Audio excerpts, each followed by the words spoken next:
তো বিএনপি সরকারের ধরের যে পতন হলো, এরপরে কি আপনারা ক্ষমতা চালাইতে পারবেন? কেউ বলছে যে 1 মিনিটে গণঅভ্যুত্থান ঘটিয়ে দিবে।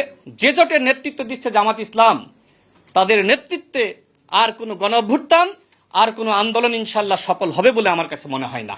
নাহিদ ইসলাম তো এখন অনেক গরম গরম বক্তব্য দেন, কিন্তু তিনি 6 মাস যে মিনিস্ট্রির দায়িত্ব পালন করেছিলেন, প্রিয় সাংবাদিক ভাইয়েরা আপনারা সাক্ষী, গণমাধ্যমের সংস্কার তিনি কি আসলে করতে পেরেছেন?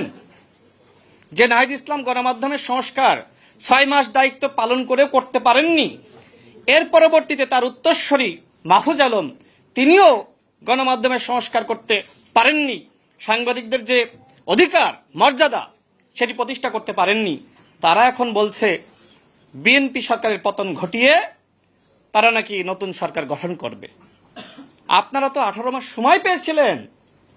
নেপালে যেখানে গণঅভ্যুত্থানের শক্তি ক্ষমতায় আসলো, বাংলাদেশে আপনারা কেন প্রধান বিরোধী দল পর্যন্ত হইতে পারলেন না? এর কারণটা হলো যে আপনাদের জামাতের রগে আপনারা ভুগতেছেন, যাদের সম্পর্কে আপনারাই বলেছিলেন যে জামাত স্বাধীনতা বিরোধী, সার্বভৌমত্ব বিরোধী, মানচিত্র বিরোধী একটি শক্তি। নাহিদ ইসলাম বলেছিল জামাতের নেতৃত্বকে দেশের মানুষ গ্রহণ করবে না। সেই নাহিদ ইসলাম যে সময় জামাতের নেতৃত্বকে গ্রহণ করে, তখন কি এই 11 দলীয় জোটের প্রোগ্রামে জনগণের সারা শব্দ থাকে? 45 বছর ধরে কোটি মানুষের আস্থায় পাইপের বস আরএফএল পাইপ। নাহিদ ইসলাম নিজেই তো বলে গেছে জামাতের নেতৃত্বকে দেশের মানুষ গ্রহণ করবে না। সুতরাং এই 11 দলীয় জোট এখন তো 9 দলীয় জোট, তাই না সাংবাদিক ভাইরা? এখন তো 2 দল চলে গেছে না?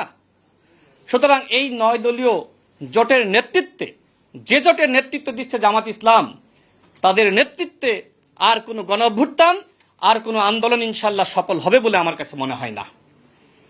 এবং জুলাই জাতীয় সনদ নিয়ে, গণভোট নিয়ে তারা কথা বলছে, তাদের কোনো ইস্যু নাই। আমাদের মাননীয় প্রধানমন্ত্রী যেভাবে দেশটা পরিচালনা করছেন, কথা বলার তো কোনো প্রয়োজন আছে বলে আমার কাছে মনে হয় না। তারা যে ইস্যু নিয়ে কথা বলছে, বরং রাষ্ট্র পুনর্গঠনে তাদের উচিত ছিল সরকারকে সহযোগিতা করা।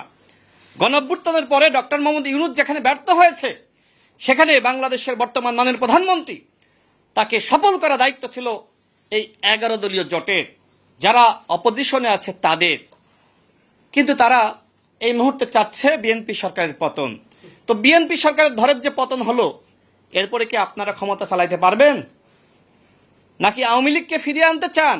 এই ধরনের একটি অশান্ত পরিবেশ সৃষ্টি করে প্রতিনিয়ত হুমকি দিচ্ছেন। কেউ বলছে যে 1 মিনিটে গণঅভ্যুত্থান ঘটিয়ে দিবে, কেউ বলছে যে আসলে 3 দিনে ঘটিয়ে দিবে, কেউ বলছে 7 দিনে, কেউ বলছে 16 দিনে। আরে গণঅভ্যুত্থান ঘটাইতে তো একটা সমন্বয় লাগবে। তো সরকার পতন ঘটাবেন ভালো কথা, একটা সমন্বিত বক্তব্য দেন যে 7 দিনের মধ্যে পতন ঘটিয়ে দিবেন।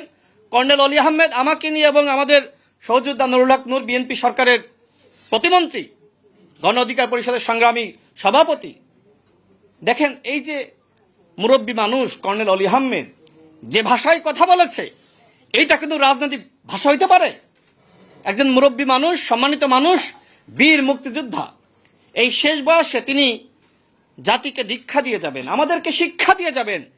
সেখানে তিনি এই এনসিপির যে তরুণ নেতারা আছে তাদের ফাঁদে পা দিয়ে আজকে কর্নেল অলি আহমেদ নাসিরউদ্দিন পাটোয়ারির ভাষায় কথা বলছে। মানে জামাতে যাওয়ার পরে এইভাবে যে আসলে চরিত্রের অধঃপতন হয়, সেটা কর্নেল অলি আহমেদকে না দেখলে আসলে আমি বুঝতাম না।